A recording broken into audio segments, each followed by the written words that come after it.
Ms. Amanda Aguirre, former state senator and current president and CEO of the Regional Center for Border Health and the San Luis Walk-in Clinic.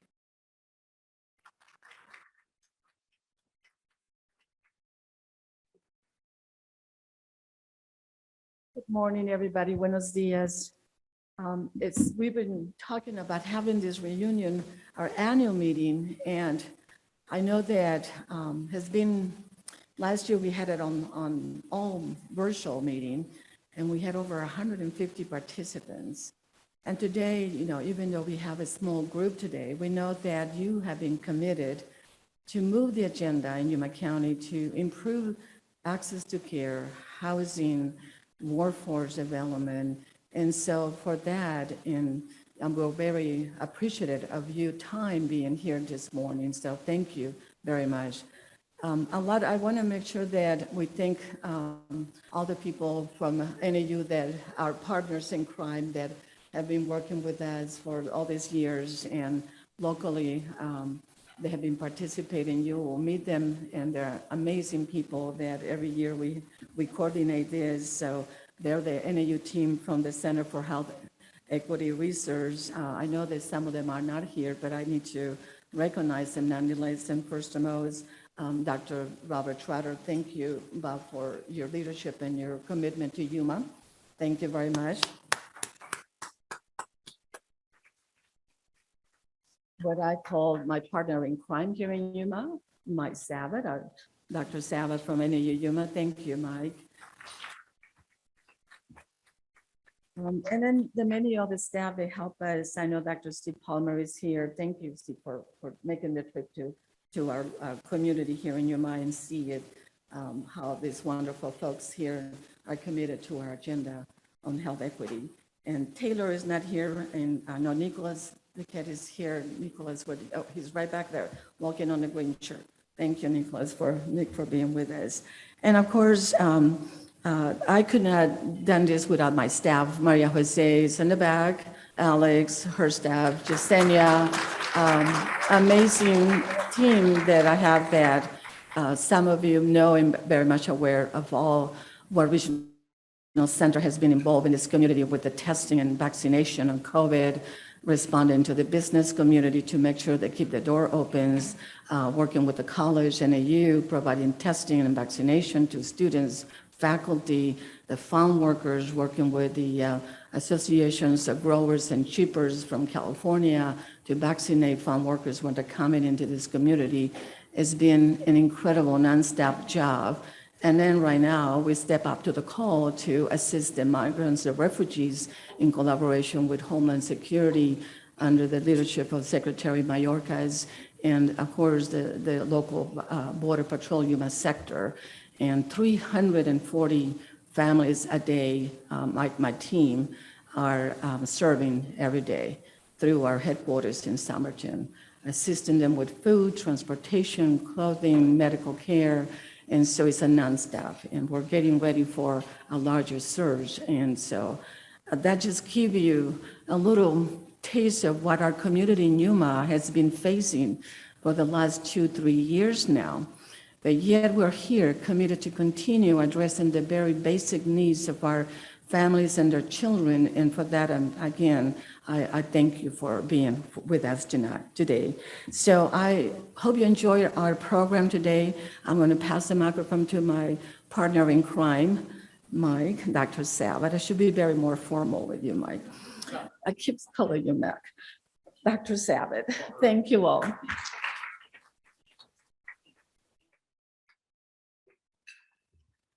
Thank you, Amanda, and thank you for all you do for our community, particularly now with the kinds of issues that we're facing on the border. I can't think of anyone who's more involved and supportive of dealing with humankind in a very receptive and generous way. I think you represent our community really well in that effort. Thank you. Thank you. I want to echo Amanda's welcome and comments and try to put them in a little bit of context. The meeting that we're having today is really a meeting of the committed. Really, you're the hardcore. And we've been meeting for several years now. Unfortunately, during the period of COVID, we were interrupted in our efforts to focus on health inequities and disparities in our community. And so we're at the point now where we want to resume those kinds of activities and involvements, get our working groups going again. It was always our intention to provide a platform and a context where stakeholders in our community could identify and work on implementing strategies for addressing health inequities and disparities, not only within the immediate Yuma area and county, but in our border region in general. We have a lot of partners from the other side of the border in government and not-for-profit and academic organizations. And so for us to get together in person makes it a little more difficult for some of those interests to participate. But as we move along, I think we're going to do a much better job of it. So with this meeting, I'm hoping our efforts will resume, and with working groups, we can meet more often and make some progress on the initiatives that we've identified over the last several years, and new initiatives we may identify in the process and here today. But I think it's really important that we continue the process and we continue to work together. I really want to welcome you for here today and truly thank you for your commitment to this effort. It's a rare set of individuals and stakeholders in the community that are willing to do this and will continue to do so in the future. So again, I just want to welcome you. Thank you.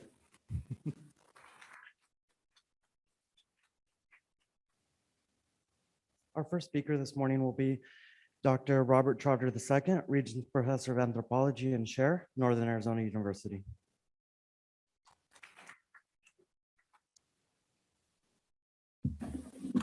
Bienvenidos. I want to welcome everybody. I want to thank you, not just welcome you, but thank you for coming. This we are hoping is a further forum for innovation for Yuma and for health equities, not only health equities research, but provision of all sorts of health equity programs. We started this forum. I was looking back, and we kind of officially started developing it in 2017. So hello again. What we're hoping for and what we're expecting is that with this program is conducted with the assistance of the Arizona Biomedical Research Center. It used to be called the Arizona Biomedical Research Commission. It's become an important center for all sorts of health-related research. And if you look in your packet, you'll see this second annual ABRC Yuma County Forum, Improving Health Equity Through Collective Community Action. And I'd like you to pay particular attention to this. This is the foundation for what we are doing today. And it has the foundational blueprint for moving forward. And we've managed, I think, we've been interrupted by COVID, but in some ways we've also been enhanced by COVID. I know that sounds strange, but COVID has caused us to have to come together much more effectively than we were together before. And so I want to basically ask you to help us formulate for the future, not just focus on the negatives of the past. We're here to promote health equity, which is a positive view of making life better for everyone. rather than health disparities, which is a focus on what is missing. We're focusing on what can be done for what is missing. And so, again, I want to welcome you. We'll be going into breakout sessions. We'll be following this roadmap and really looking forward to working with all of you. And again, welcome. And again, thank you.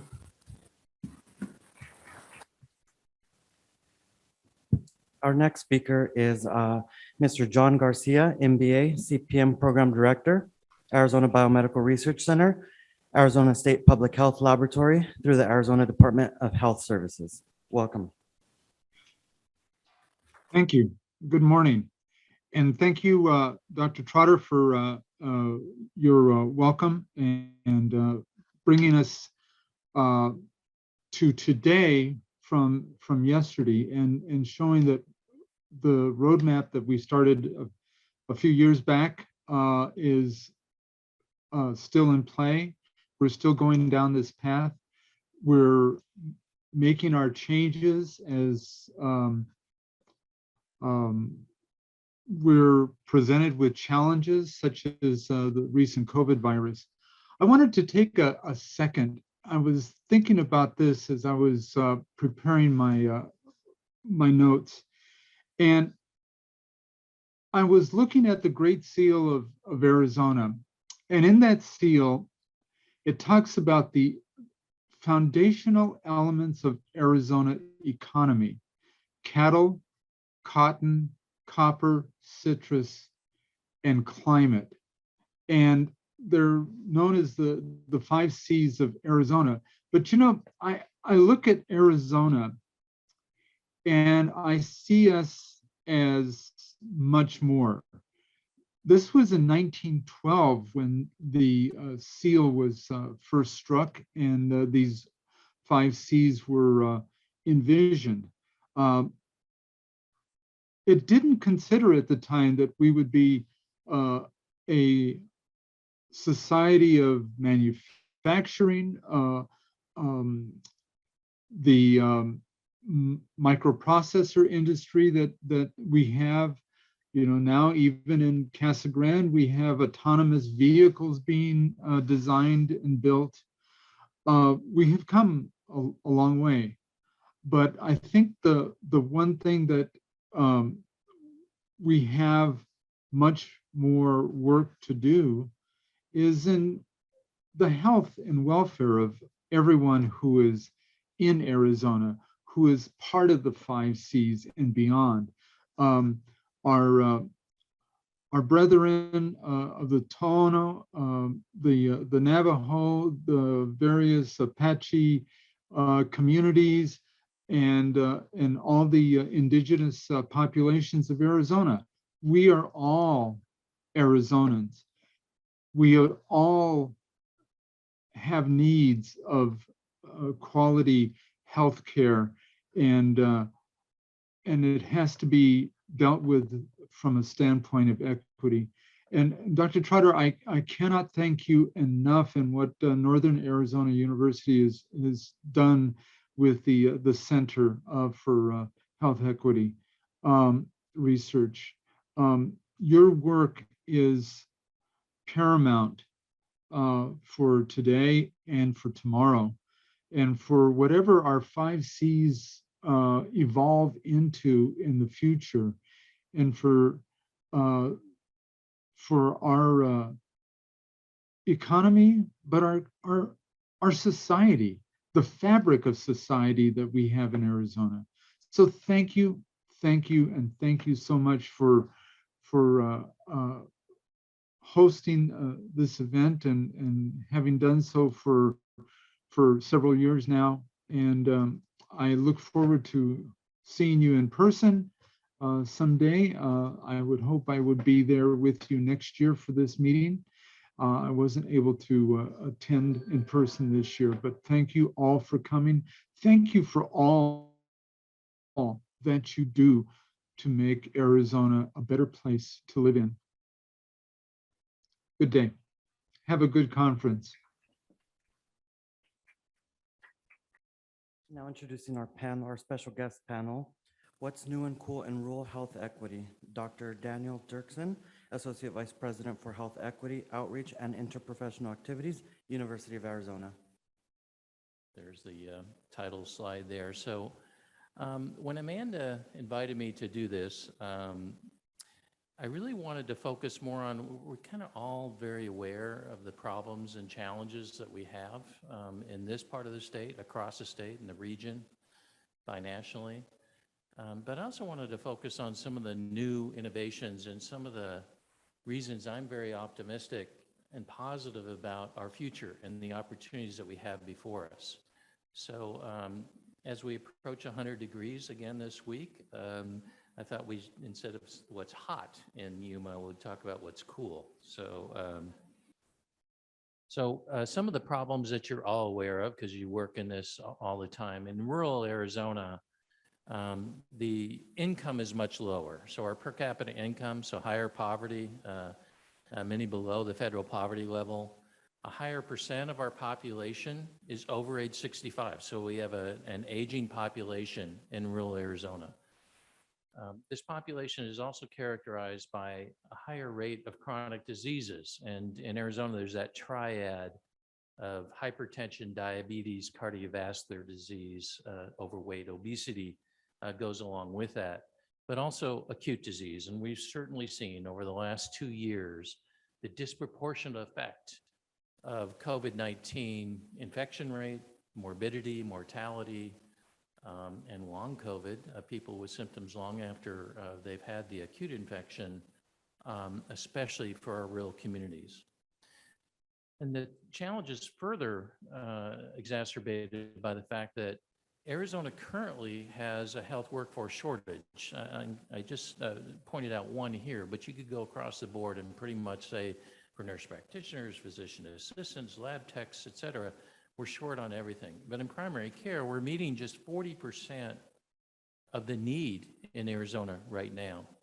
And we rank 44 out of 50 states as far as the number of primary care physicians, for example, that we have per 100,000 population. As many of you have been reading, Phoenix is the fastest growing major city in the United States, and it's been that way for the last 5 years. So we're seeing a tremendous population growth in Arizona, really driven by our most populous county, Maricopa County. We also have one of the fastest growing low-income elderly populations, and we certainly see that during the season in Yuma County and surrounding counties as we get people coming here for a number of reasons, not the least of which is our climate during the winter. But our over age 65 population is now over 1.5 million. We've had a 50% increase over the last decade. And about 10% of that population is less than the federal poverty level, which for an individual is about $13,000 per year. Yet we rank right in the middle of states as far as serving the elderly population. So, and you could probably list, as if we went around to the various tables, all the different problems that we see and the challenges that we have, especially on the US-Mexico border. But those are just some of the challenges we have, but I also look at them as opportunities. Let's go ahead and go to the next slide.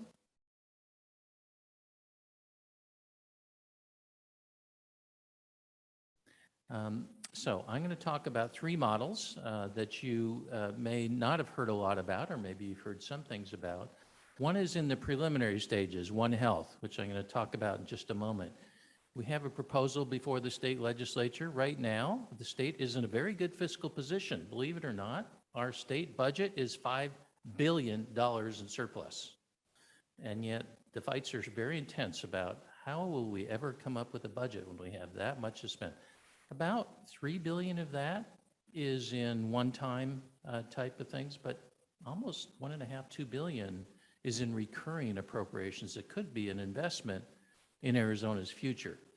And also touch on the expansion that we had. I think this is the major accomplishment of this legislative session is the second item here, which I'll talk about a bit more.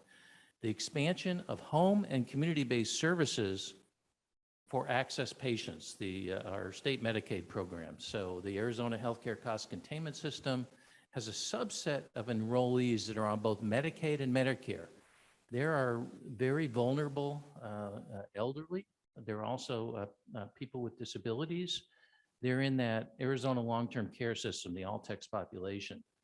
And we have an opportunity to really expand our capacity on home and community-based services. And as Amanda and I were talking about, the direct care workforce and certification. And I think the Regional Center for Border Health and the wonderful education programs that are being developed here this is a real opportunity for us, especially in this part of the state.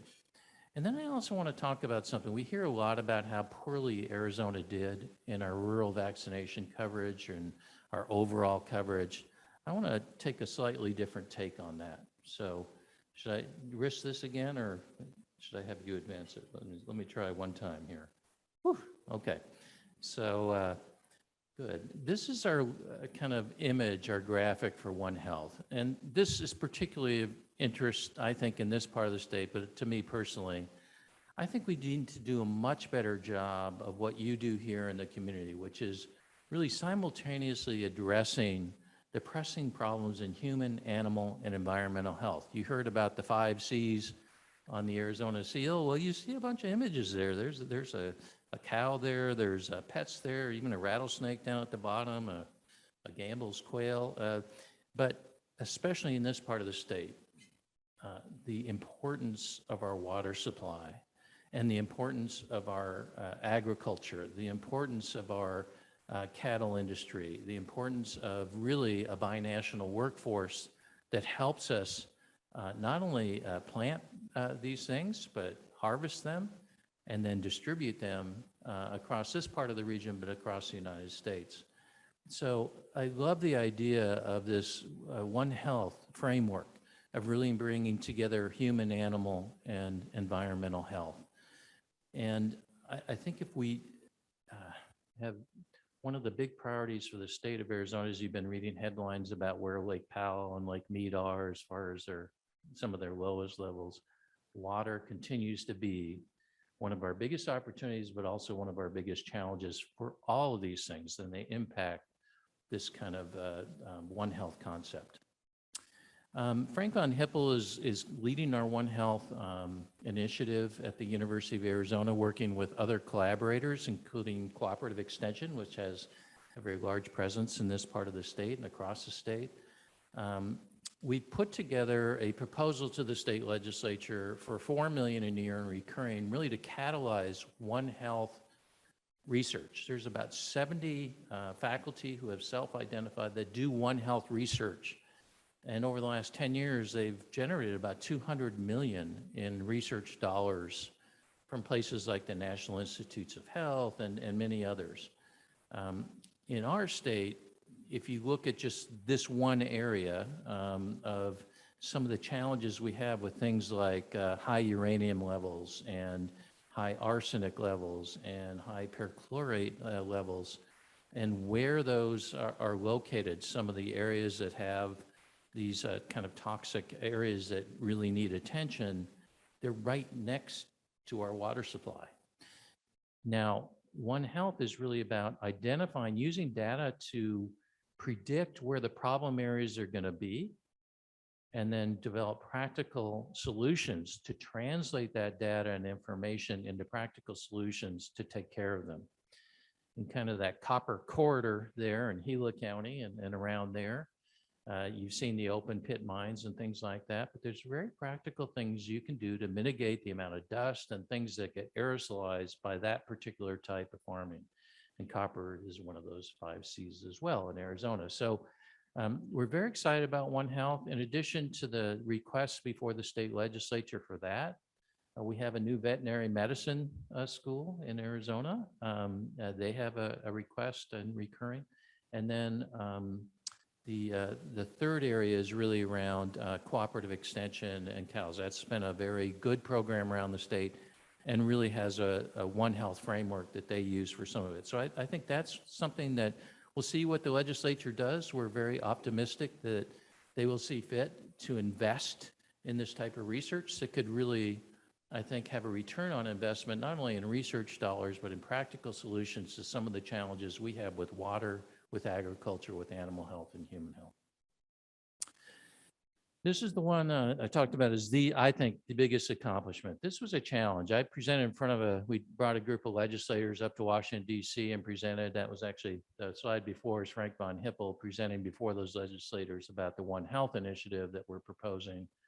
But I talked on this one. This was something through the ARPA, legislation that went through.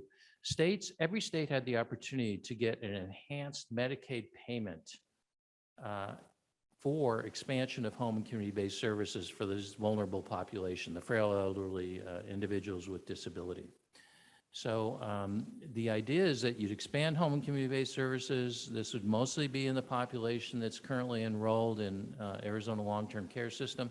Those are the individuals that if you don't do it at home and don't do it in small groups and allow people to age in a healthy way in the environment that they want to, they end up in nursing homes or in assisted living and things like that. And even though this represents only a small percentage of the Medicaid enrollees in our state, in most states, this is 50 or 60% of the Medicaid expenditures. And Medicaid expenditures in every state is more than half of a state's budget.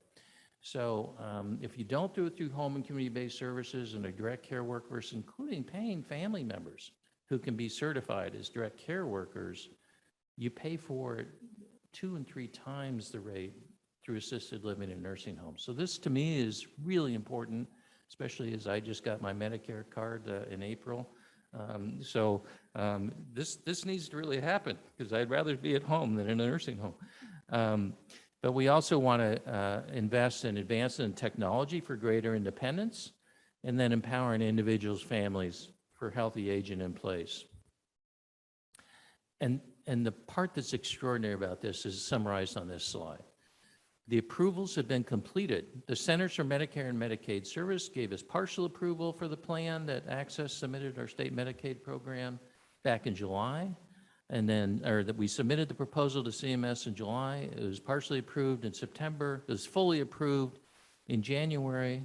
And the governor signed expedited expenditure authority for this on March 1st. This required a 2/3 vote of both the House and the Senate in our state legislature. And Amanda can tell you, having served in the legislature for many years, getting a 2/3 majority on whatever the topic, but especially around Medicaid expansion, is particularly difficult. So this is very impressive.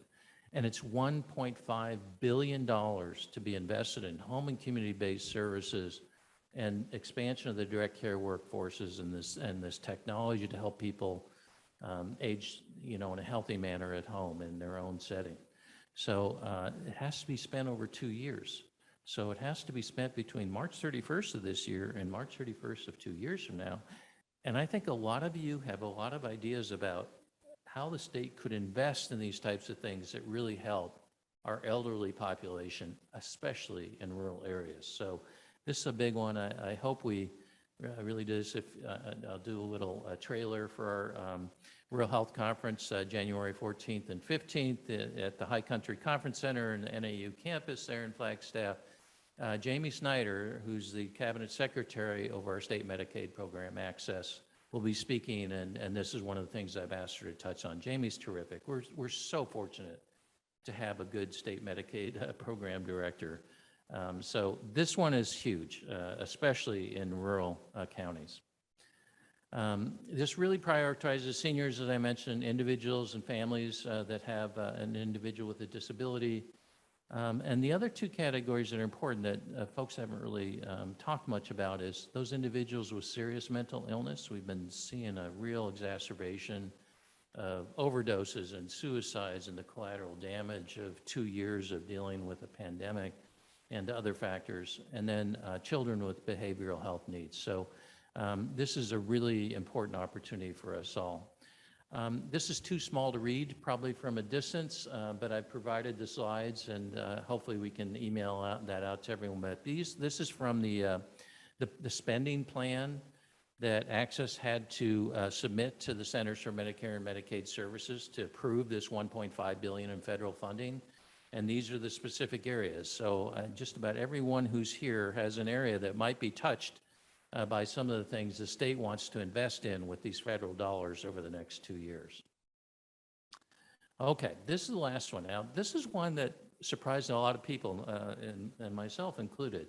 So this is from the Morbidity and Mortality Weekly Report that the CDC, the Centers for Disease Control and Prevention, put out the first week of March. And they talked about disparities in COVID vaccination coverage between urban and rural. In every single county in the United States, in every state, urban vaccination coverage was higher than rural, except one state. Can anyone guess which state that was? It was us. And this surprised a lot of folks. 86.1%. Now, there's only 7 counties, roughly half of our counties. We have 15 counties total in Arizona. They're all very large, like Yuma County is a very large geographic area. Actually, Yuma is not considered a rural county because it has a bigger population in this city right here. But the 7 other counties are the ones they counted. They use the same criteria across all the counties. But this is not just a small difference. This is a huge difference. And so I've been looking at with our researchers about what might account for it, because we need to share best practices. And I can tell you, even though Yuma doesn't quite fit into the rural, some of the best practices came here, and the vaccination coverage in Yuma County is extraordinary, and the campaigns that have happened. So, and again, this is pretty small, but there's some really important things. How many here have looked at things like social vulnerability index? Does anyone know? A few people. So let me just explain that for a second. There's 15 kind of social components to the social vulnerability index. These are largely related to the social determinants of health that you'll see on the agenda is coming up.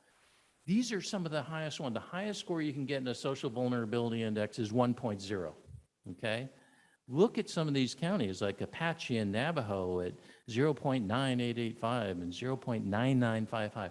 These are extraordinarily high. This social vulnerability index done by the CDC predicts those populations that will be affected by like natural disasters or acute infections like a pandemic. And we certainly saw that in these counties, not only the transmission, but the morbidity, the people dying, the people being admitted to the intensive care units and others. This happened in those high social vulnerability index. This is SVI data from 2018. So these are counties that have had intractable problems in being vulnerable. But look what happened after vaccinations became available. And the rates of vaccination in these counties are absolutely extraordinary. So we've heard a lot about the Navajo Nation really spending a lot of time and effort on it. And part of the challenge for our state data from the Arizona Department of Health Services has been they don't necessarily get the vaccination data that's done in Indian Health Service facilities or tribal operated sites. So when you look at ADH data, it's pretty different than this. It differs by as much, and even in Yuma County, this is true too, by 20 or 30% because they're not capturing the American Indian vaccination coverage. That's one of the factors. There's other ones there. But look at this data, some of the highest social vulnerability index with 95% vaccination coverage in Apache County and Navajo County, Santa Cruz County. I added Yuma here, which is considered by the CDC criteria as small metro, but 95%.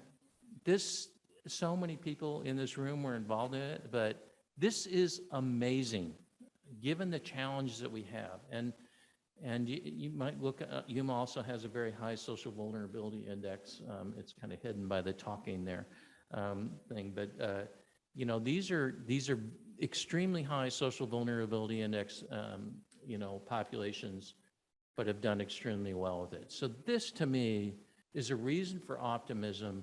We need to share the things that have been being done, the really getting out there in the hardly reached populations and the hardly reached areas of the state, doing the things, working with across borders, making sure that people coming across to work or to deliver produce and other goods across the country and across the Southwest, that we really make a special effort. What's been done in Yuma, what's been done in Santa Cruz County, what's been done in Cochise County is really amazing. There's a SVI for Yuma, so up there, 0.9895. You would expect these not to do as well.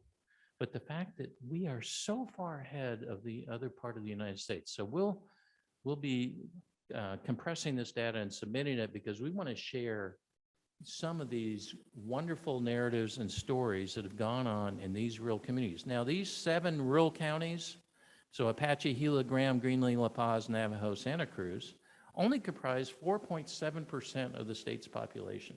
So it's a small percentage, but 86% rate of vaccination, that is absolutely extraordinary. No other state, no other rural counties have achieved what we've been able to do in Arizona. We have a lot to be proud of. Now, that being said, have you had your update in your vaccination? Are we really fully protected? And I'm very concerned, as many of us are in public health, that we need to make sure our most vulnerable, especially those that we talked about, the individuals with disabilities, with chronic disease, or low-income elderly, get their boosters. And I know there's a lot of efforts going on in this.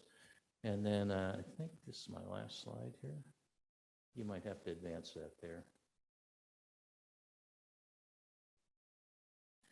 Okay, that's up in Greer, Arizona, and I did a little fishing there. I caught 8 rainbow trout out of that lake there on the White Mountain Apache Reservation, Pachetta Lake. It's really great. I know things are warming up here, but if you can get out and about, we have a beautiful state. It's so nice to see so many engaged individuals involved in these efforts, but I really want to focus on some of the opportunities before us and some of the great progress that's been made because of the collaboration that occurs in places like Yuma County. So thank you. Thank you, Dr. Dirksen. Before I continue with the special guest panel and introduce Ms. Julianne Baldwin, I'd like to take a minute to recognize a few elected officials that are with us this morning. First of all, City Council member from Somerton, Ms. Lorena Sendejas,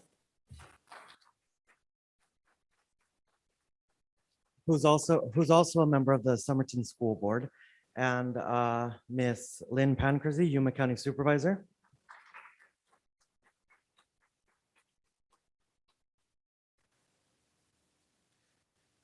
Next is Dr. Julianne Baldwin, Regents Professor and Director, Center for Health Equity, Southwest Health Equity Research Collaborative with NAU. Thank you. Good morning, everyone. Can you hear me okay?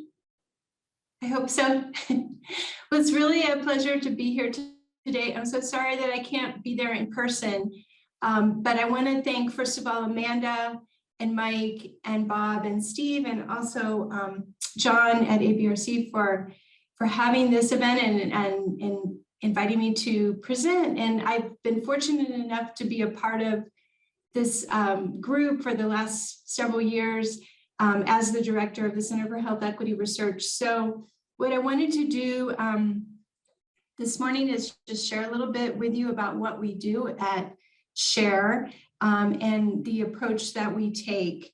And so as long as you can hear me and see me okay, I'll go ahead and get started, but let me know if there are any technical difficulties. Oops, my slides are not advancing. That's not good. There we go. Okay.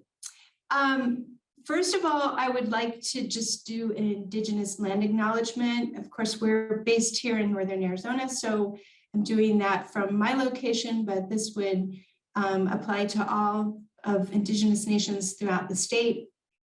And as you know, Northern Arizona University sits at the base of the San Francisco Peaks on homelands that are sacred to Native Americans throughout the region. And we honor their past, present, and future generations who've lived here for millennia and will forever call this place home. This is just a cartoon that I like to show when I'm talking about community engaged research. And that's really the approach that we embrace here in our center.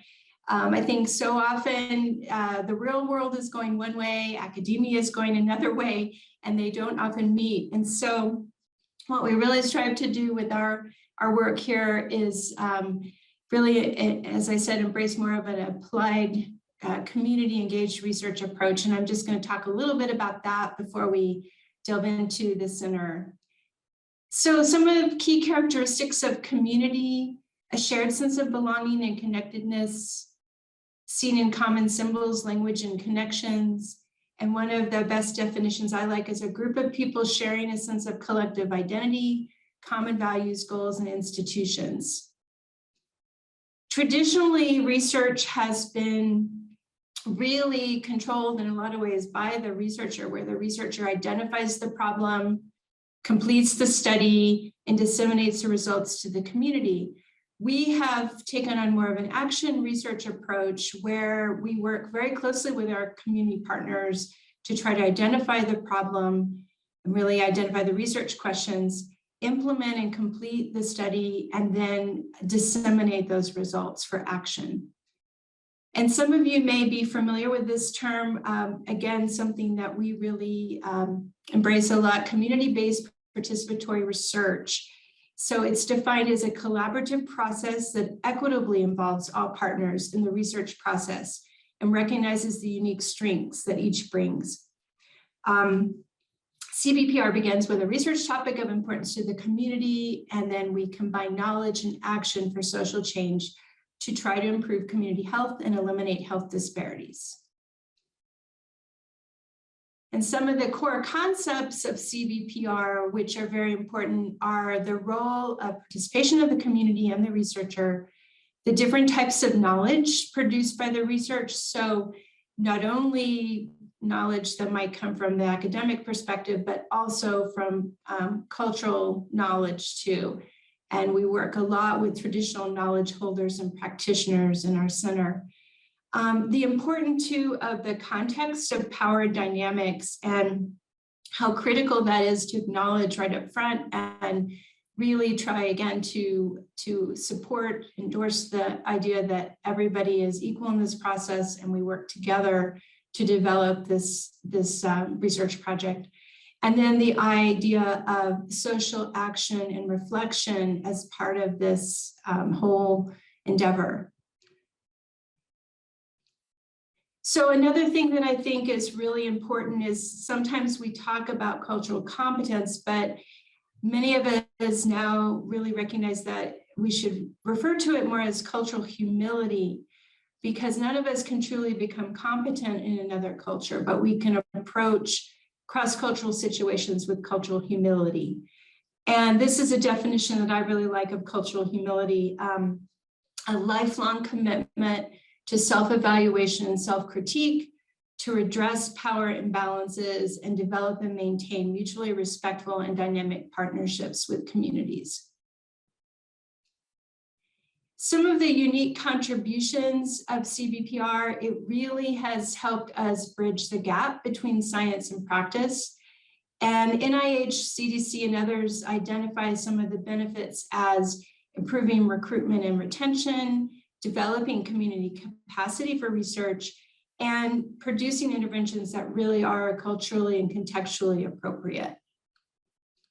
And there have been some studies that have been done to look at the effectiveness of CBPR approaches. This one was conducted several years ago, but it conducted a systematic literature review of clinical trials in racial and ethnic minority groups. And they found that 17 out of the 19 studies were successful in achieving the primary outcomes of the study. Also, these studies had high success rates in recruitment and retention, and they summarized that they feel CBPR holds great promise to address healthcare delivery concerns among disadvantaged populations. We have, again, used this in practice, especially in looking at cycles of input and feedback. And we have several examples, which I won't be able to go into today, but just to illustrate the importance of first building and sustaining collaborative relationships, and then planning and designing these programs together, implementing and evaluating them together, and then finally interpreting and disseminating the information as a team. So this is kind of an overview of how we have really used community engaged approaches in the work that we do. Now, in terms of our Center for Health Equity Research, this is our mission to collaborate with communities to build foundations and environments that support health and well-being. And our vision is to be a trusted partner and leader in research and action to attain the highest level of health for all people. The figure on the left just kind of illustrates that at the core, we have the center, but we have different types of research that we do, which I'll talk about in a minute, from our biomedical and clinical research to community advocacy and policy work. I think all of you are very familiar with probably this figure and of course the term health equity, but the idea that health equity is the assurance of conditions for optimal health for all. And achieving health equity requires that we value all individuals and populations equally, recognize and rectify historical injustices, and provide resources according to need. If we're able to do that, health disparities should be eliminated when health equity is achieved. Health equity also involves every person in every sector. And I know, again, several of you are familiar with the concepts of social determinants of health, and I think you'll be talking about that more today. But it's really important to think about all of the different sectors that are involved in promoting health equity and how do we engage them in this process as well.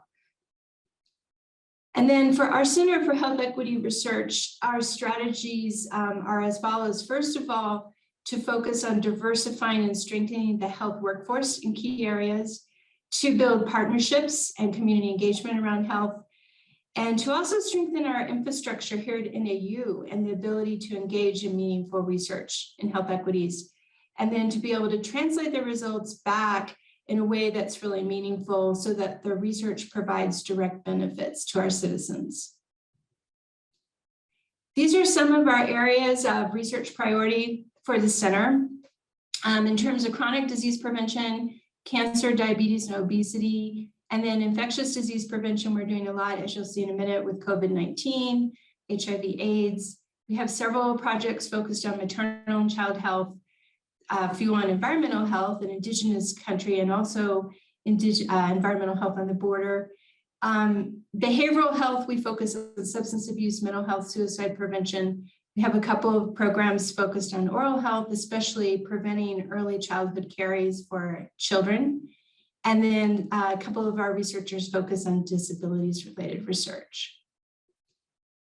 This gives you just a sense of our growth over the years. So we actually were established as a center here at NAU in 2016. And this gives you a sense of the number of grants that we've had over the years. Most of them have been NIH funded, but we've also had Arizona State funding, Coconino County funding, private foundation funding, and other federal funding. And through some of our projects, we've been able to really build the capacity here in terms of infrastructure.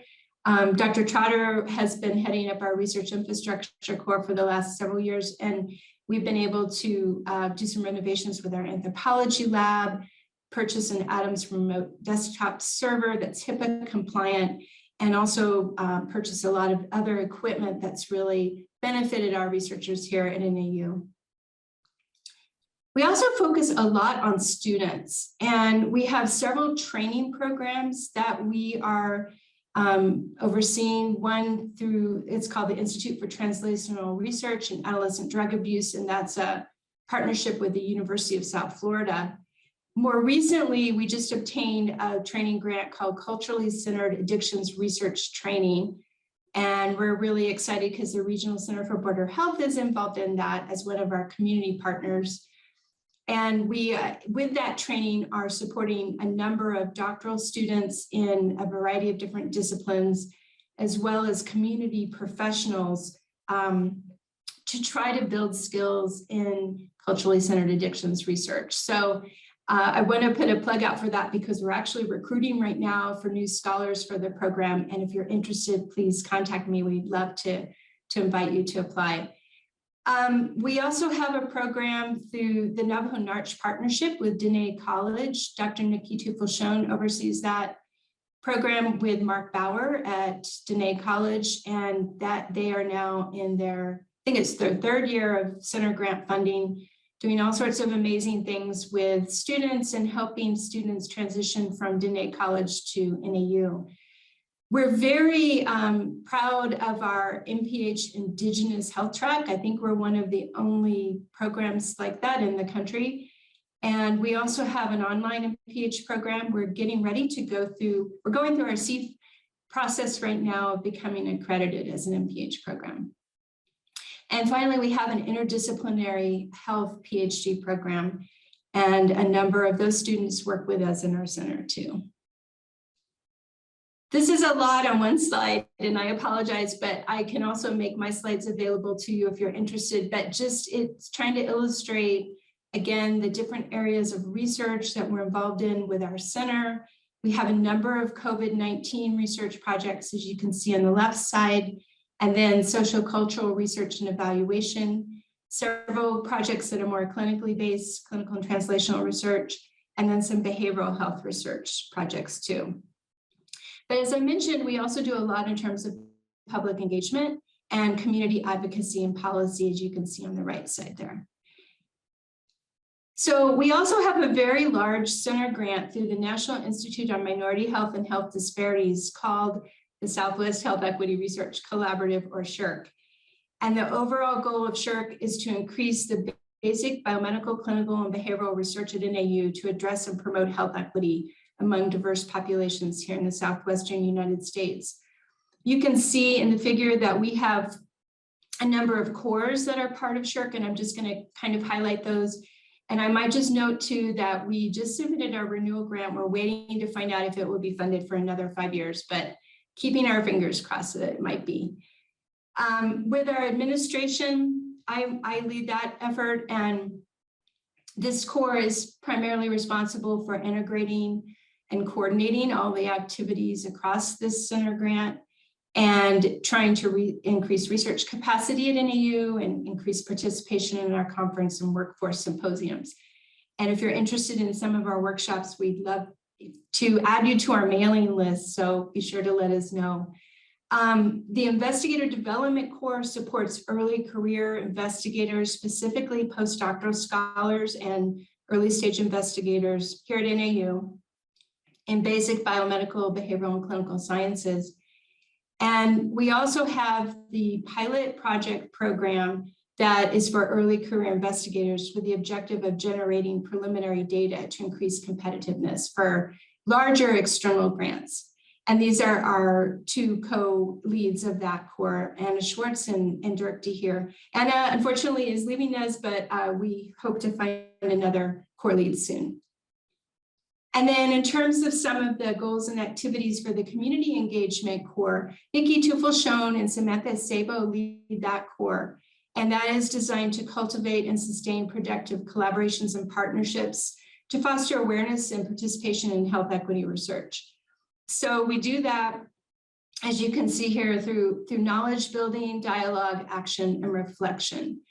And again, if our renewal gets funded, we have some really exciting plans with regard to the community engagement core, especially in dissemination. They will pretty much be our dissemination arm for that center grant.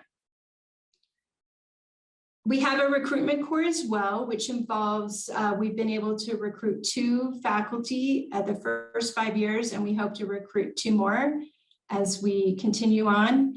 And we will support these new hires in establishing collaborative and independent health equity research programs here at NAU. And then our research infrastructure core, as I mentioned earlier, is led by Dr. Trotter, Dr. Kathy Proper, and Dr. Monica Leininger, and designed to support health equity researchers through our university-wide research through technical assistance groups, methodological education workshops, and our infrastructure enhancement program. So these are all of the different projects with SHERC. We have over 20 pilot research projects, as you can see here, all sorts of different topic areas ranging from really lab-based work, such as multivalent display of HPV antigens using self-assembling peptides, to more community-based, community-engaged studies like the Native Spirit Project, which is the development, implementation, and evaluation of a culturally grounded after-school program. We had 5 major research projects you can see on the right side there. And then we were very fortunate to get a number of administrative supplements for the center too, many of them focused on COVID. A couple I just want to highlight. We have one on understanding resilience and mental well-being. It's with the Southwest Indigenous Nations. Another one on building trust and awareness around the vaccine trials, and some newer ones such as the ending the HIV epidemic one, which actually takes place in Oklahoma. So we also focus a lot on students with our center grant with CHER, and we've actively engaged a number of students in all of these different activities. And again, we mentioned early stage and underrepresented investigators. This is a major focus of what we do with our CHER grant. And you can see the growth in the ability for our CHER investigators getting competitive external grant awards over the last 4 years. And then, of course, our focus on community partnerships and health equity research. And you can see there in the green the number of community partnership grants we've had. We had a small mechanism that allowed community partners and university researchers to get together just to develop their relationship before trying to implement a research project. And so that was our campus community or community campus partnerships program.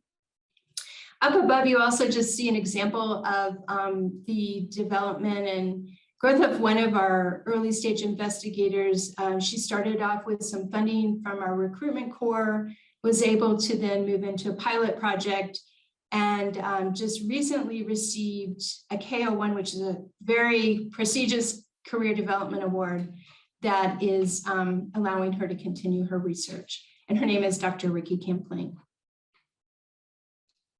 So in terms of building a research culture, these are some of the key ingredients that we have found to be important as a center. First of all, having support from the top is critical. Strategic thinking and planning and creativity. Having a climate of trust, which we feel that we have developed, but also it's so critical with our community partners too. Infrastructure and human resource development, having senior mentors and research champions, of course, dedicated staff, talented staff, collaborative spirit, and then our ability to learn from challenges and also to celebrate successes. So with that, I really thank you for this opportunity again to present. This is our contact information, and I'd be happy to answer any questions later. Thank you again. Thank you, Dr. Baldwin.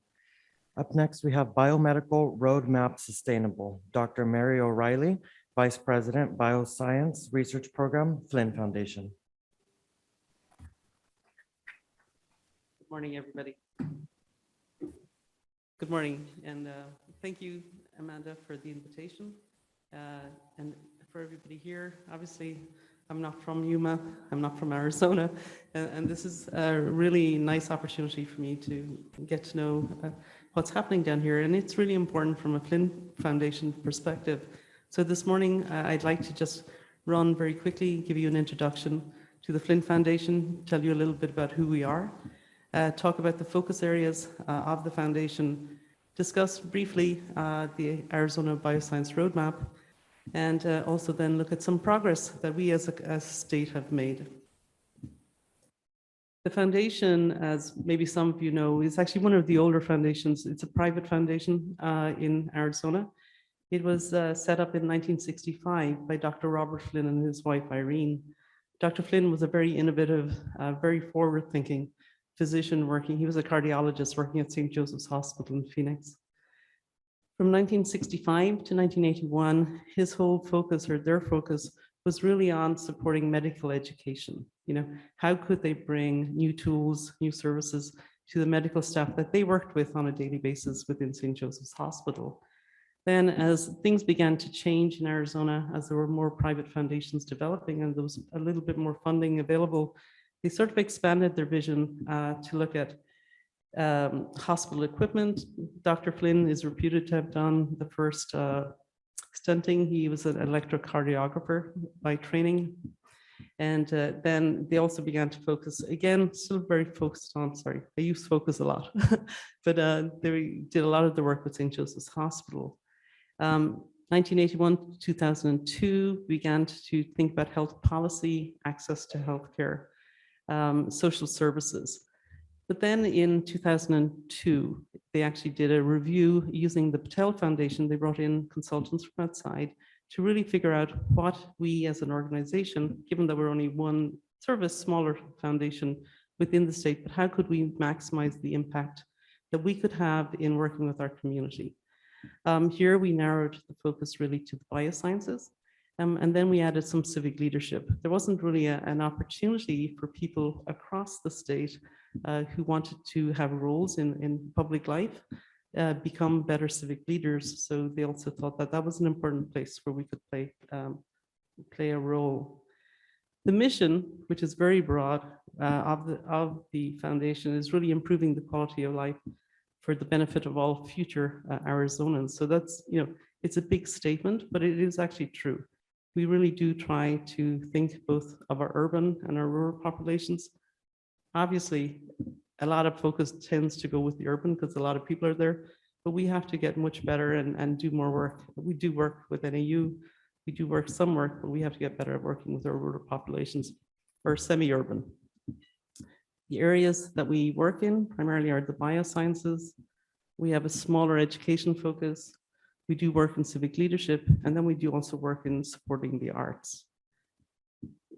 In the biosciences, our areas are really how can we help build the economy in that space? So how can we help bring better jobs?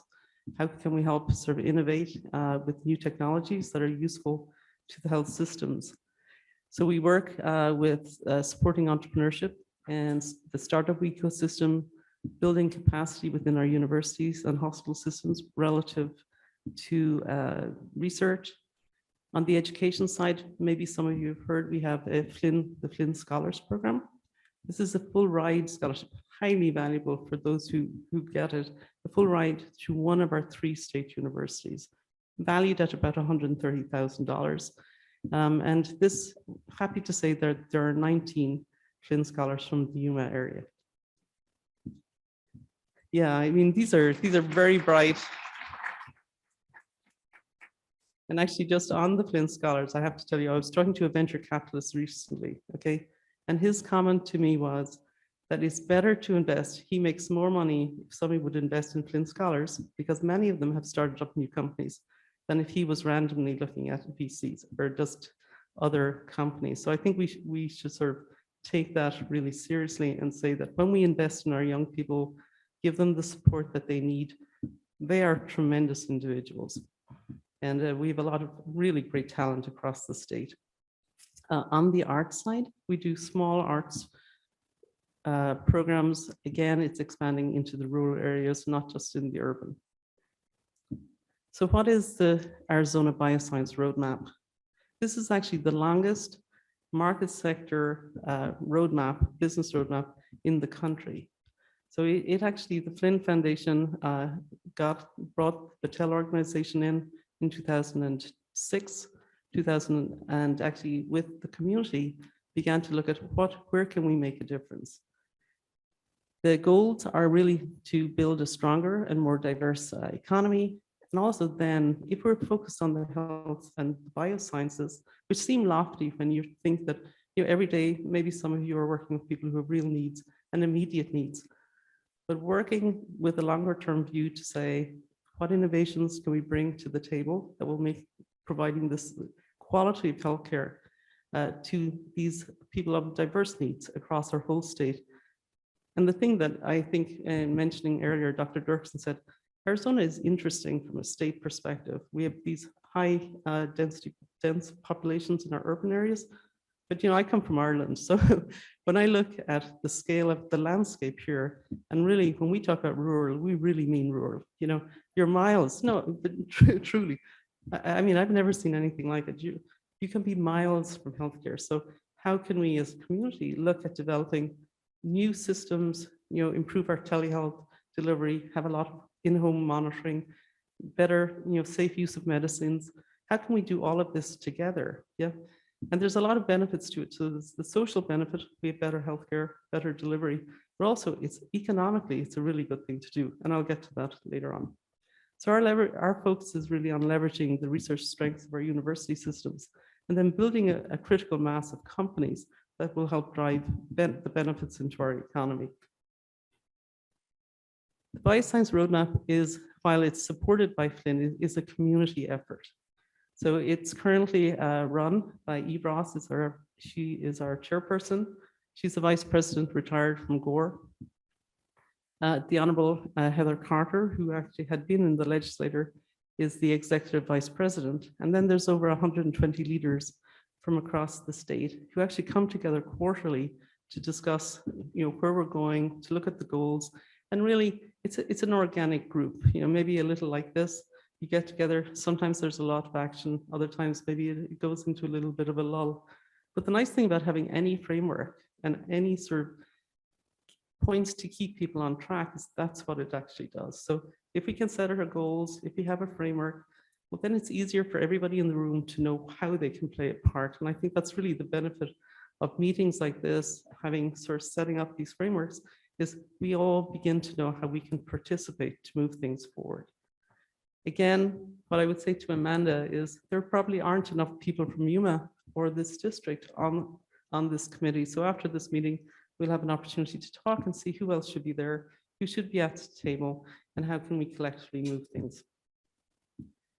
What are the biosciences? Again, these terms can be a bit lofty and maybe not, but we're talking about agricultural feedstock and industrial biosciences, not what you would often think when you talk about working in a hospital, but you look at, and companies here like Gowan or whatever, they fall into this category.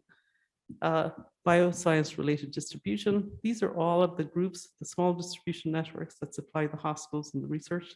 A very strong group actually in Arizona, and they contribute quite heavily to the economy. Drug, pharmaceuticals and diagnostics development, medical devices and equipment, research, testing and medical labs, and obviously the hospital systems, who are the largest contributor to this sector.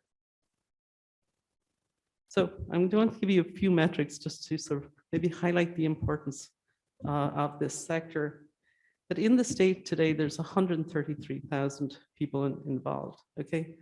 When you look at the total number of people in the labor force, this is a relatively small figure. And our goal over time is to make sure that this number increases.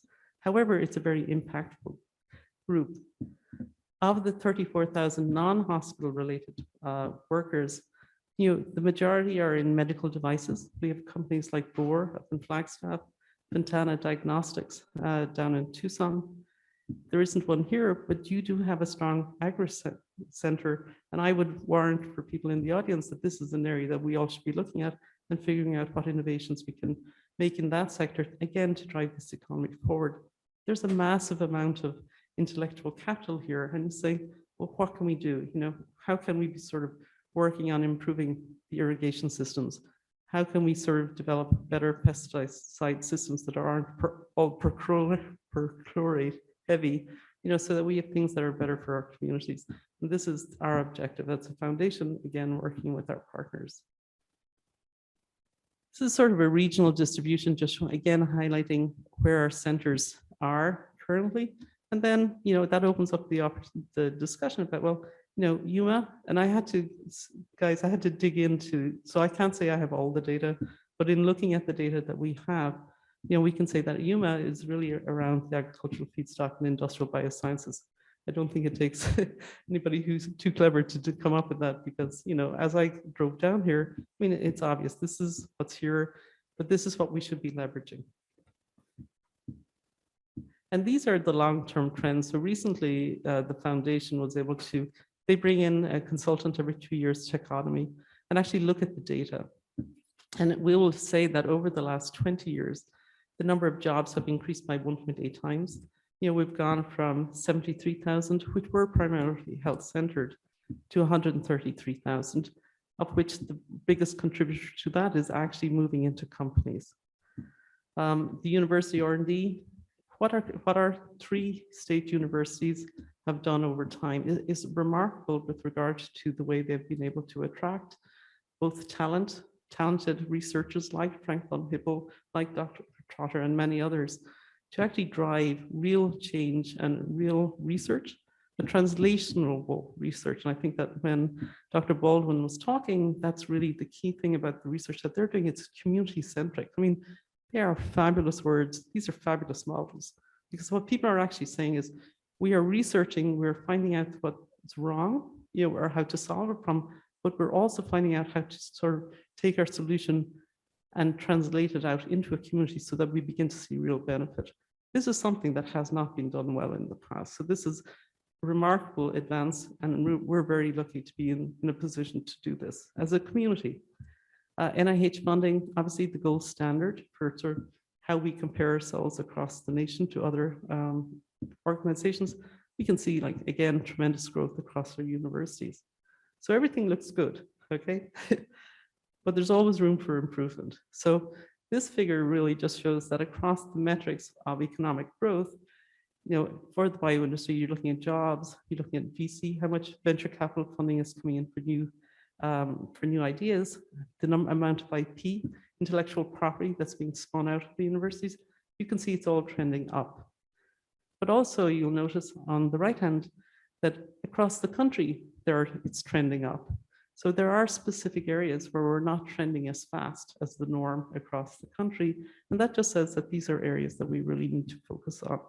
So again, our bio average wages is trending up, but it's not going up as far, as high, or as quickly as, let's say, bioscience-centric areas like Boston, like San Diego, et cetera. But we have the capacity to do better. Bio expenditure is actually trending down a little bit, even though we're getting more money in, it's not going up as quickly as across the country. And our risk capital, which is always the discussion when we're talking about new ventures, developing new companies here, is where's the risk capital? Where's our venture capital coming to support those? Again, significant improvements, but an opportunity to do a lot better. And really, my final slide is, why is this important? This is really important because I think, as Dr. John Garcia said at the beginning, we have been known for our 5 Cs.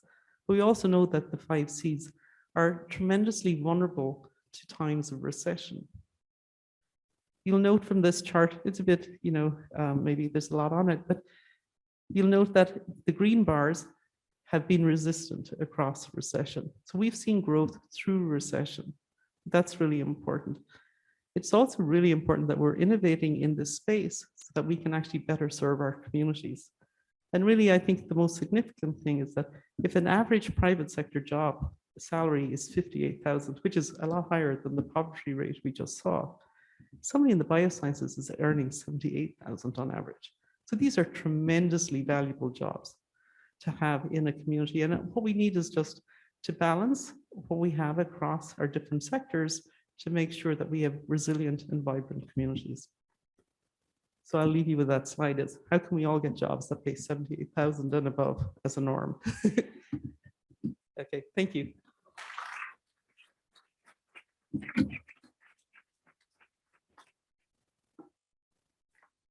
At this time, we're going to open up the session for a few questions for our panel. If anybody has any questions, there's a mic right up here, and you're welcome to come up and ask your questions.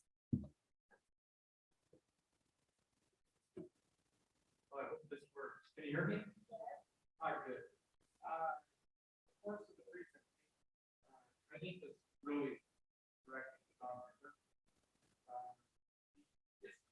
Challenges, uranium, arsenic, and percolates was raised for the health of Arizonans. And I'm wondering, how serious a problem is that for health in Arizona, and what sort of strategies are being put in place to deal with those kinds of challenges? Yeah, I wish Frank von Hippel were here to answer that question more thoroughly. But what I will say is we just had a symposium on invited the faculty doing research in One Health, and they each did kind of, it was like 10 minutes. And Frank does a really nice one on some of those issues. The perchlorate's kind of the rocket fuel kind of waste product. And we've had a number of things because our military bases and things like that, uranium, of course, with the national labs, New Mexico and Arizona share that particular challenge. and then arsenic kind of naturally occurring, but also waste. So each of them gave brief presentations on the research they're doing about the data and then the practical solutions. And what they're going to now distill it down to, because that's available, it's posted on our Center for Rural Health website, each of those presentations. But we want to distill it down to one-pagers, with a policy audience in mind. I think each of these areas, whether it's agriculture, as I came through a cloud of crop duster, stuff and going, wow, can I hold my breath for the next 5 miles? But, there's all these challenges that we have in Arizona, but there's also opportunities and experts that can help us respond to those. I'm just a simple family physician, so I don't do the analysis of how we really do the mitigation for them.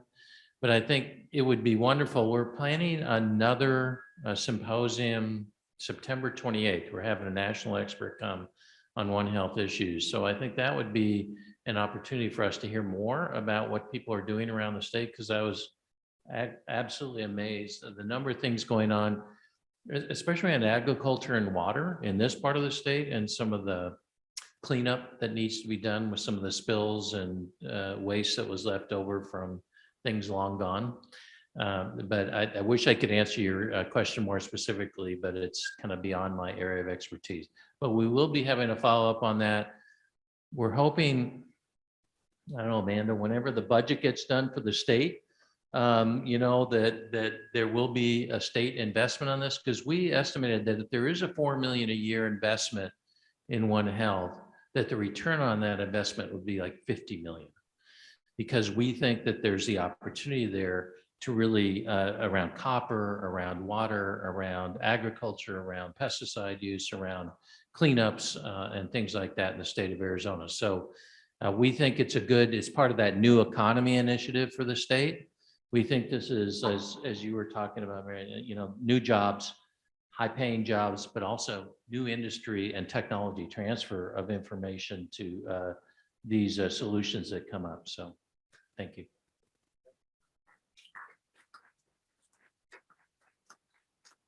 I just wanted to suggest that, Julie, if you could do a quick reprise on the Yuma focus projects that CHER has been involved in that touch on all of these critical community issues. Sure. So one of the projects that actually Frank von Hippel was one of the PIs for involved working with Amanda in the Regional Center for Border Health, so she might want to speak to it as well. And the Yuma Medical Center, and with Emma with the Campesinos. So we were very pleased to be able to do a study there focused on looking at perchlorate and other potential metals and toxicants in the environment. We are still in the process of analyzing those data. We started a few years ago, and Frank was able to get a couple of different grants through the Flynn Foundation to support that work. So again, when the opportunity arises for Frank and others to maybe present, or for you all to attend an upcoming symposium, I would really highly recommend that. We also have, as I just mentioned, we have a wonderful relationship with Amanda and her team with the Regional Center for Border Health, and we are trying to promote our culturally centered addictions research training program there. And if anyone is interested in either participating as one of the scholars or as a community organization as well, we would welcome that. I think those are our main activities right now, but Bob, I don't know if you have anything else you want to add. We've been also very fortunate, of course, to work with the health department there and with the NAU Yuma campus there too, with Mike and others. Hi, Julie. Bob just left the microphone very high for me, but it's good to see you. I wish you were here, but thank you for participating with us today. I think the most common the most important message here is, and the question that Mike made, what happens to research that we do in our rural communities when we have the data, what happens after that? Because all of us have been, participating and involved in one level or another where our agencies have been involved, Campesinos Sin Fronteras. I mean, there's many county health department, in Regional Center for Rural Health, our San Luis Walk-in Clinic, taking samples, blood samples, hair samples. So what happened after that? And that was I think that's one of the things that we would like to see. How do we translate that research into action? That we also, as community, we depend on the researchers and the people that are giving us the data. And unfortunately, on this analysis of that data has not been given back to us. So we know that generally the state has its issues, as Dan mentioned, but we need to now move forward to say, well, we know it's a problem, how big of a problem it is. And in those rural communities that are being impacted the most, what's the next step to protect the families and the kids, the pregnant woman, if this is something that we are very concerned, and do we raise the flag or not? And I think having the leaders, we talk about presenting this to the Board of Supervisors, and Lee, thank you for being here with us, to our legislators, to see what kind of action plan we'll do to prevent any health issues, and what are we seeing as an impact of health issues in our community. Do we have more cancer rates? Do we have any other neurological issues? I mean, so there's a lot of things to do, but how do we translate that is what we're discussing also today in our group on resource and community engagement. We sort of merge those two. And with that, I know that we have to go to a break and then go into the working sessions, but I think those are the questions that you also, as you go back to your communities, whether it's the binational or the workforce development and our research and community engagement, that we think about those action plans that we need to. And we have an incredible support for our state universities that can also lead us in rural communities to get there for a very better health, a better breaking the barriers to healthcare, education, training, and so on that we've been discussing. So thank you for all of you for being here. Thank you, Julie. Please start making your way to your seats. Estamos por comenzar. Si por favor pueden tomar asiento.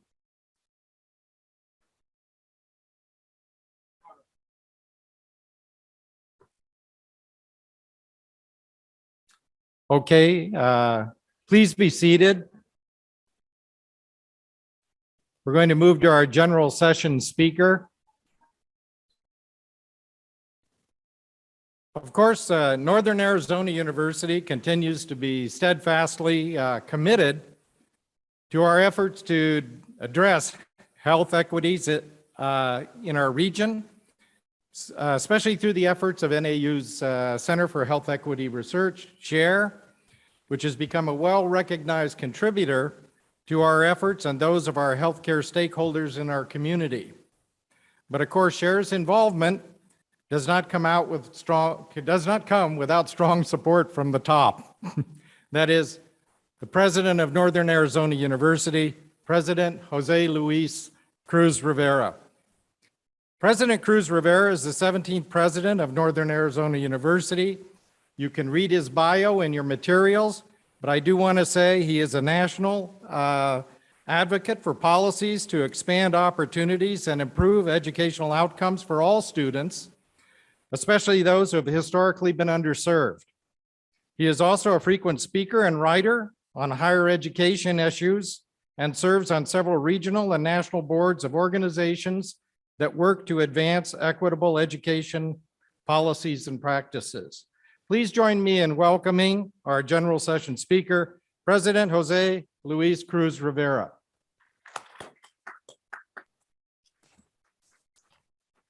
Good morning, everyone. I hope you can hear me okay. I am sorry that I couldn't be with you in person in Yuma today. Last Friday, I had the great opportunity to be in Yuma for our joint AWC, NAU, U of A, and ASU commencement ceremonies and in the Veterans Memorial Stadium. And I must say that it was quite a sight to behold and a moment to take in. It seemed like the whole Yuma community was there celebrating the accomplishments of their students, and the joy was really overwhelming. So very much enjoyed my time in Yuma last week and look forward to being there again in the near future.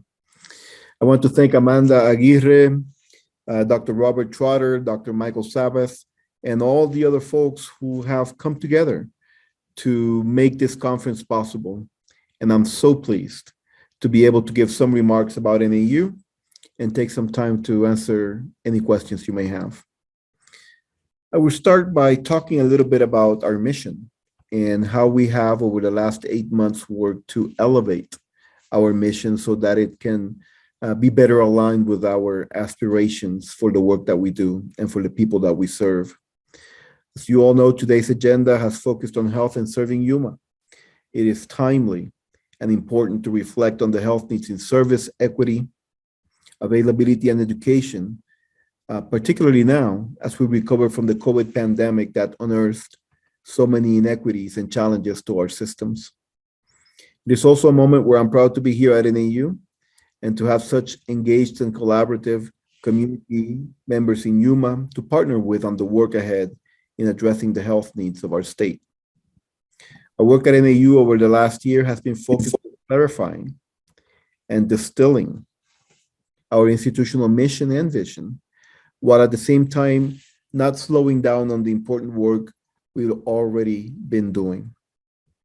I'm pleased that just a few weeks ago, we were able to release NAU 2025, Elevating Excellence, our strategic roadmap that charts a path to ensure that NAU delivers on its mission, serving as an engine of opportunity, a driver of social and economic mobility, and a vehicle of equitable post-secondary value for our students and the communities we serve, particularly in Arizona.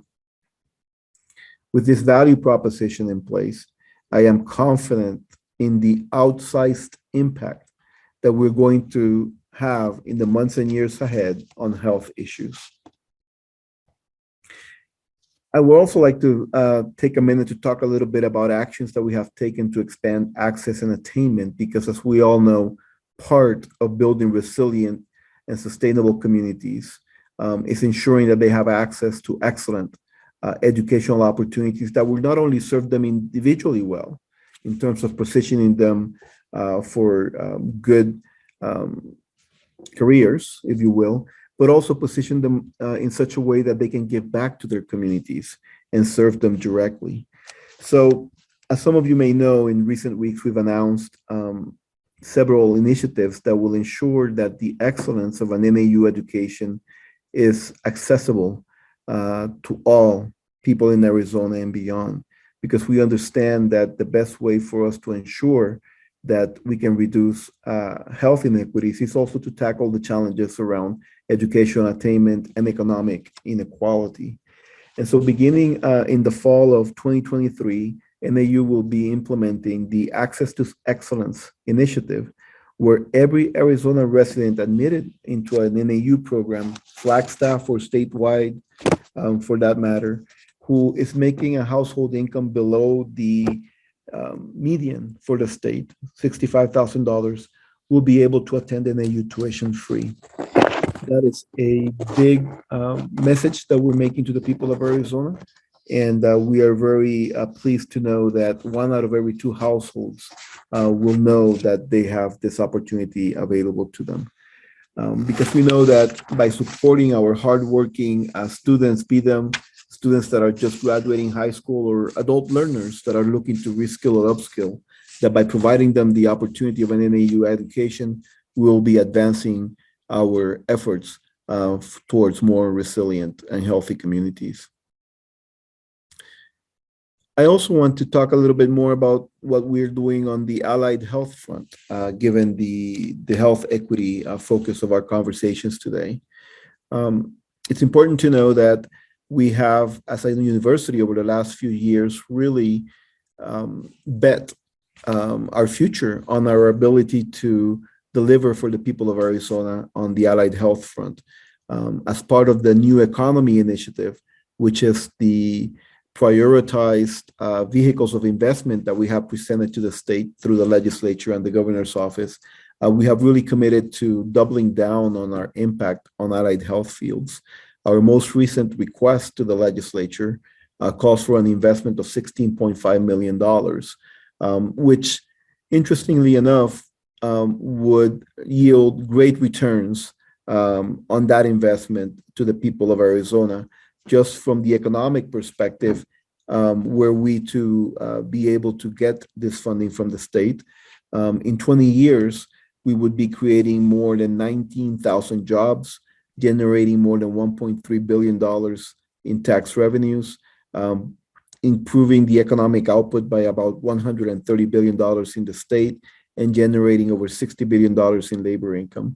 So from an value proposition perspective, in the allied health fields, the university is doing much to present to the state why it is that they need to invest more in the work that we do collectively. And of course, that those economic numbers don't even start to take into account the difference that these investments will make from a social impact perspective, in terms of healthier communities, reduced health disparities, better mental and physical health, allowing our people to participate in jobs and community activities that definitely better our society. And so a significant part of our work is to continue to advocate for these investments, and then translate those investments into meaningful actions that will drive the resiliency and health equity work that we are so committed to across the state, with a particular emphasis in the work that we do in Yuma. So a few things that we're working on as we move forward that will build on these themes. One is that we are reimagining our statewide footprint and expanding and updating our programming efforts. As you all know, in addition to Flagstaff, we have 20 sites. Yuma is one of our flagships, but we're looking to expand our footprint across the state even more so we can meet the needs of communities across the state in a better way. We are working to implement the NAU 2025 Elevating Excellence Strategic Plan I mentioned earlier. And I'm happy to say that it is not just a plan, it is a plan that is funded. We have received $30 million in public and private investments that over the next 3 years will allow us to advance the various strategic priorities presented in elevating excellence. And of course, we will continue to advocate for more public investments to advance the public good value of higher education, even as we continue to build stronger relationships with community partners in the private and nonprofit sectors to make sure that those partnerships can leverage each other's time, talent, and energy in a way that will be most productive for the communities that we serve.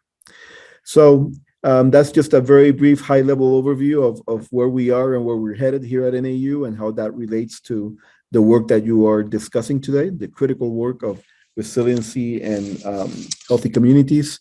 I will stop there and happy to take any questions if there's time available. Thank you so much for the opportunity to address you today. Thank you, President Cruz Rivera. If there's any questions, we have a little bit of time. If you'd like to step up to this microphone. Good morning. This is Amanda Aguirre. Good to see you, President Cruz Rivera. Thank you for joining us today. I think your message today has been very impacting. Our audience will see very well to know that you're focusing on getting, making available for low-income students to make it to the path of a career. That is so important, and especially in this community that has not only been impacted by COVID-19, but also we have traditionally one of the lowest or highest percentage of poverty and families that are being disadvantaged in our border community. I don't have much of a question, but I wanted to assure you that this morning's workshops and discussions have had an incredible impact in our participants and certainly in our research and community engagement working group, where we could have been probably talking for another hour or so. I know you had to drag us to come here, but one of the things that we would like to, I think that came out that I can speak for our group is that this community have seen a tremendous transformation from hybrid to internet. But at the same time, that statewide transformation to hybrid mode and internet access and agencies, as was reported by Gina, representative from Deputy Director from the Western Council of Governments, that families are being left behind because they're giving the opportunity to go online and enroll in programs, so subscribe to programs, and yet internet is not readily available in families, especially in particular those families. They're reaching out to those kind of social services. So we have a long way to go.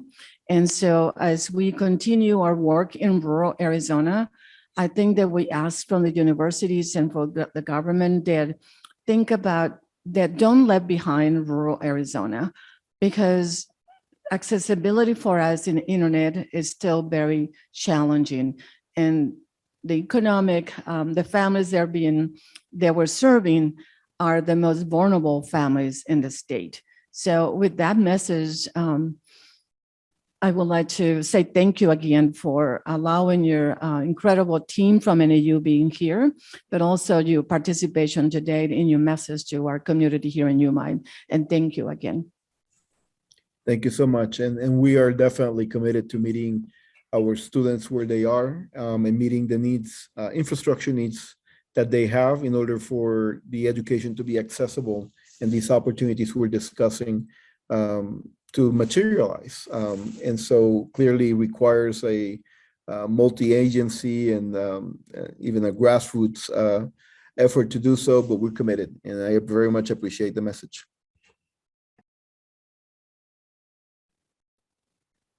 Yeah, just a short comment. I would also like to address our thing. I'm impressed about how the impact that NAU has, not even just in the United States, but also can pass through the border. And particularly NAU is always supporting projects to work with Baja California and Sonora universities. And I think decisions being taken here in this forum are very relevant to collaborate together to resolve cross-border issues that we're having and we're facing. We would like to thank you for always involving us, for giving the support to NAU Yuma to collaborate with UABC, I'm sorry, Autonomous University of Baja California. Thank you. Thank you very much. We look forward to strengthening those partnerships even more. It's clearly a mutually beneficial effort. So thank you for sharing that.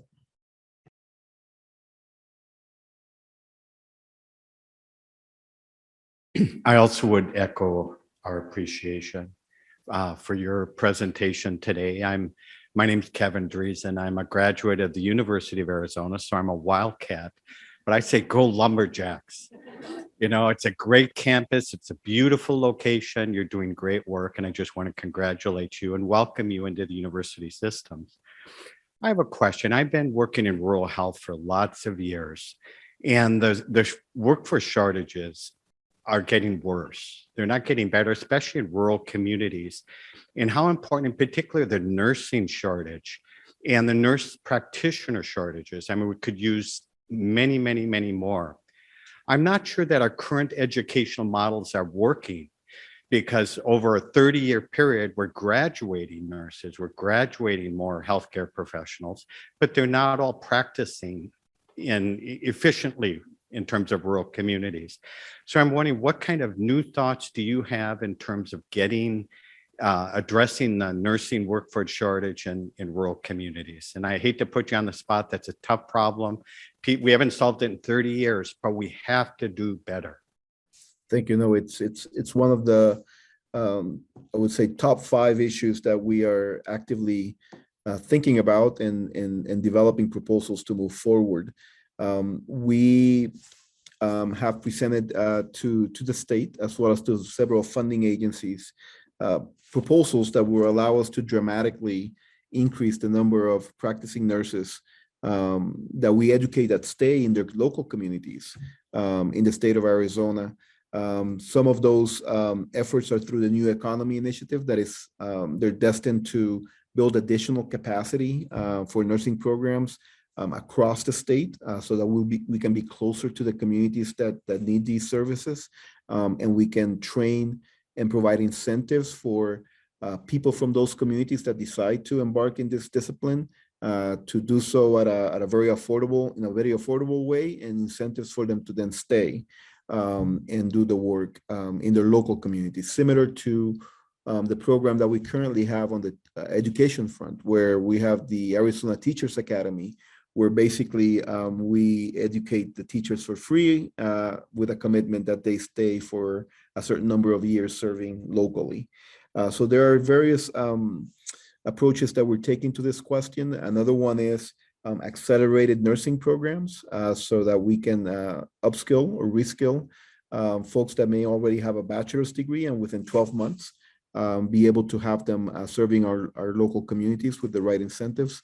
So more on that as the next year develops, but it's, I would say, one of the key pieces of the new economy initiative investment proposals that we are presenting to the state.